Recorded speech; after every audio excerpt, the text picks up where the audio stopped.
El que todos pensábamos que solo era un villano más se ha convertido en todo un fenómeno. No solo por su carisma y su presencia en pantalla, sino por la psicología y profundidad política que esconde el personaje. Cuando nos presentaban a Thanos en las otras películas de Marvel solía parecer un villano loco, sin más, cruel y poderoso. Pero en Infinity War ocurrió algo inesperado en la personalidad de este personaje. En los cómics, Thanos era un personaje que ansiaba la destrucción de la mitad del universo para contentar a la muerte literal, la muerte viviente. Por lo tanto, podría decirse que Thanos hacía lo que hacía por amor, y eso le da un toque romanticista a sus acciones en las historias ilustradas de Marvel. Pero en Infinity War ocurre algo que lo diferencia sobremanera de los cómics. Hace lo que hace porque considera que la superpoblación es un problema que a la larga puede destruir planetas. Esto lo demuestra en Titán con la gema de la realidad. Por lo tanto, su única ambición es, mediante el guantelete infinito, recolectar las gemas del infinito. El poder del guantelete con todas las gemas permite al portador, tan solo con un chasquido de dedos, aniquilar la mitad de la población del universo. Y esa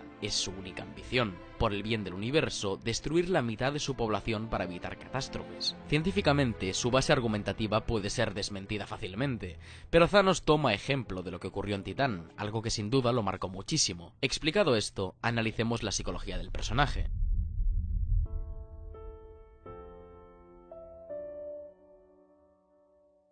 La ambición de Thanos es definitiva, es una ambición meditada e innegociable. El principio de su ambición es que si aniquila la mitad del universo, habrá cumplido su misión como salvador del mismo, y cumplirá esta misión a cualquier precio. Y es que la afirmación de cumpliré esta empresa cueste lo que cueste es de lo que trata toda la película. Thanos no solo pierde a uno de sus más leales sirvientes, sino que sacrifica a su hija más querida y a gente contra la que simplemente no tiene nada.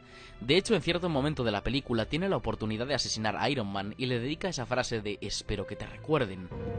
I hope they remember you. No de forma jocosa ni cruel, sino de forma comprensiva. Admira el poder que muestran los Vengadores para defenderse de él, y por eso no asesina ni a los Guardianes de la Galaxia, ni a Doctor Strange, ni a Spider-Man, ni a Iron Man. Él perfectamente puede hacerlo, pero solo quiere las gemas. Esta filosofía de Thanos de lograr el objetivo cueste lo que cueste es un pensamiento extraído directamente de la obra de Nicolás Maquiavelo. Maquiavelo era un escritor y ensayista político italiano, cuyo máximo exponente fue su obra El Príncipe de 1513. ¿Os suena la frase "el fin justifica los medios"? Bueno, pues Maquiavelo nunca la pronunció, pero a esa obra se le atribuye esa frase. El ensayista explicaba en su obra cómo debía comportarse un gobernador ideal, al que él atribuía la denominación de príncipe. Cómo debía ser el hombre determinante, cómo debía ser el príncipe. Y en cierta parte del ensayo afirma que un príncipe debe ser preferiblemente temido antes que amado, porque durante una revolución el amor puede olvidarse, en cambio el temor siempre perseguirá a la prole. Por lo tanto, Maquiavelo postula que el autoritarismo es necesario para mantener el equilibrio en una sociedad sana, ya que cuando se es clemente o liberal se le da libertad tanto a las personas como a los hechos. Esta filosofía, que luego recogería el despotismo ilustrado y lo llevaría al extremo con su afirmación de todo para el pueblo pero sin el pueblo,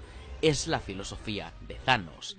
Debe hacerse lo que debe hacerse porque nadie es lo suficientemente determinante como para arriesgar todo lo que ama con sufrimiento temporal por la prosperidad eterna. A small price to pay for salvation. It needs correction. You don't know that! I'm the only one who knows that.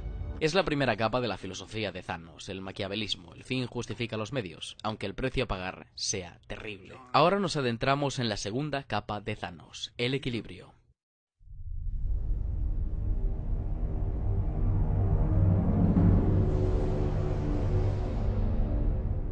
Para Thanos, el equilibrio es lo único realmente que puede traer prosperidad, porque la inestabilidad es sinónimo del caos y la destrucción. Reduciendo mundos a la mitad, Thanos cree que el equilibrio traerá estabilidad.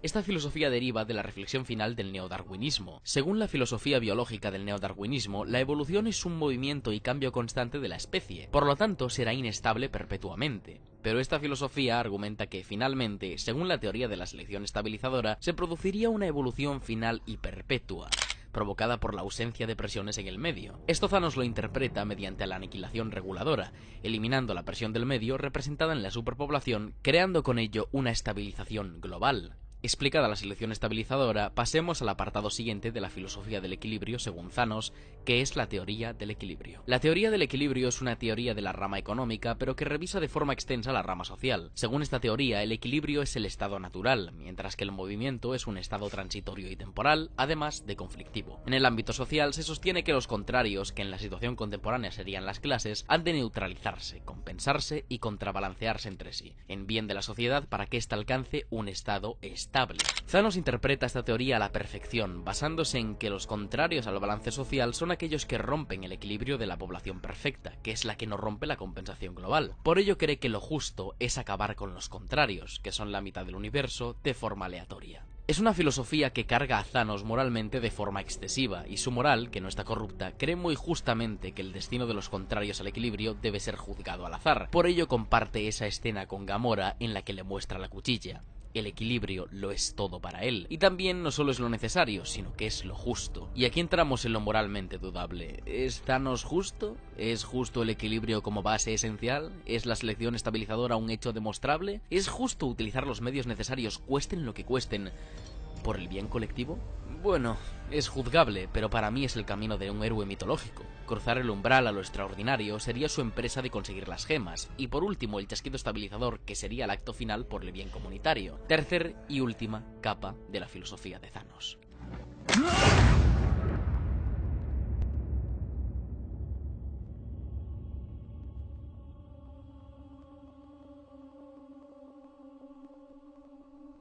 Cuando Jim Starlin y Mike Friedrich crearon a Thanos, sabían perfectamente que iba a ser un personaje complejo, y precisamente la complejidad del mismo viene a partir de su nombre. Cuando crearon a los hijos de Mentor, les dieron un sentido completamente opuesto a ambos. El hijo menor de Mentor era Eros, también llamado Star Fox, mientras que su imagen completamente inversa era su hermano Thanos. Eros era una clara referencia al dios griego Eros. De hecho, el personaje se comportaba como su divinidad, era mujeriego, le gustaba divertirse y ser feliz, un tipo completamente despreocupado y alegre que valoraba la diversión antes que cualquier tipo de preocupación o perturbación en su vida. Por lo contrario, Thanos era un tipo muy violento y nihilista, no le daba ningún valor a la vida ni a la existencia. Fue por ello por lo que le dieron el nombre de Thanos. Thanos es un nombre proveniente directamente del dios Thanatos, pronunciado Thanatos en griego. El dios Thanatos era la personificación de la muerte sin violencia. Bien, ¿qué tiene que ver todo esto con la filosofía de Thanos? Je ne sais de les principes, más allá del placer en español, fue una obra publicada en 1920 por Sigmund Freud,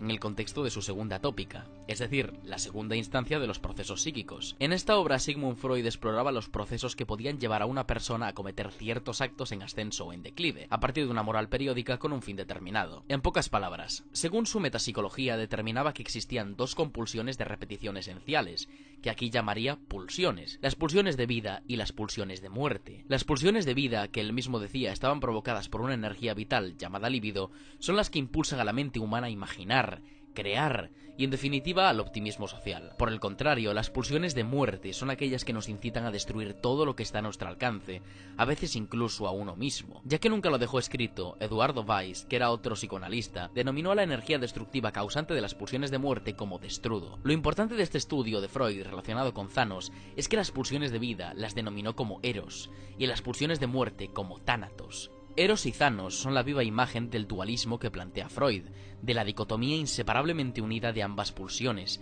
de ambas formas de vida. Y esto nos lleva a explicar por qué Thanos es el héroe. Thanos vio a su planeta natal ser destruido por algo que él mismo había avisado, y eso le deja marcado durante el resto de su vida.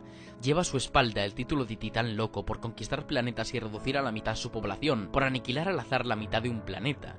Thanos lleva sobre sus hombros la fama de asesino, de villano. ¿Y él para? No, porque sabe cuál es su deber. Thanos no solo tiene un final de héroe en Infinity War, sino que tiene un inicio completo de héroe, una presentación magna. Y lejos de sentirse feliz por aniquilar toda una nave de asgardianos, simplemente se mantiene frío y serio porque no está disfrutando con lo que está haciendo. No ve placer en asesinar gente. Simplemente cree que cumple con su deber y sabemos que no juega con nadie porque a un mínimo intento de engaño por Loki lo asesina.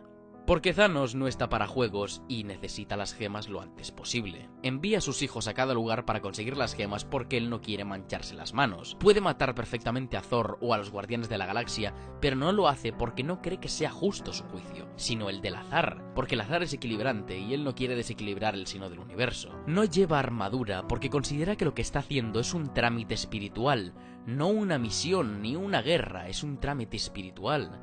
Por ello se lleva a Gamora consigo, porque quiere estar con su hija durante ese trámite, y es en Vormir cuando se le plantea el mayor reto. ¿Sacrificarías a tu hija por tu deber? Thanos lo tiene claro, pero sufre con ello.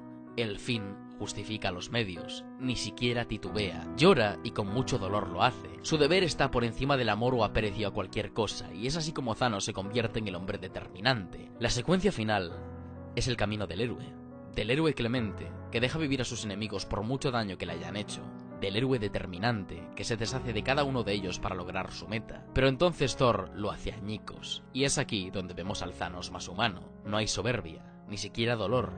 Me da igual morir, porque he cumplido mi empresa.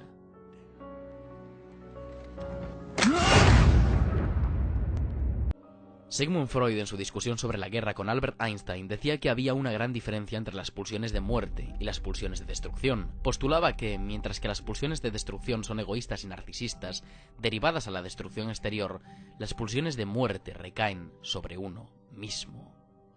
What did it cost? Everything. Thanos es el héroe que el universo necesitaba. Cumple con todos sus principios, sin faltar a ninguno de ellos. Se convierte en el hombre determinante que Maquiavelo ansiaba en el príncipe. Se convierte en el héroe trágico que debe sacrificar lo que ama por aquello que debe cumplir. Se convierte en el dios de la muerte sin violencia, en el estandarte de las pulsiones de muerte. Recae sobre él mismo una acción deleznable moralmente para el resto del universo, pero él la toma porque es la justa. El final de Thanos es el final de un héroe. Es el final de un personaje que ha llegado hasta donde ha llegado y en vez de sentarse en un trono, se sienta en un porche humilde, viendo el atardecer. Y la música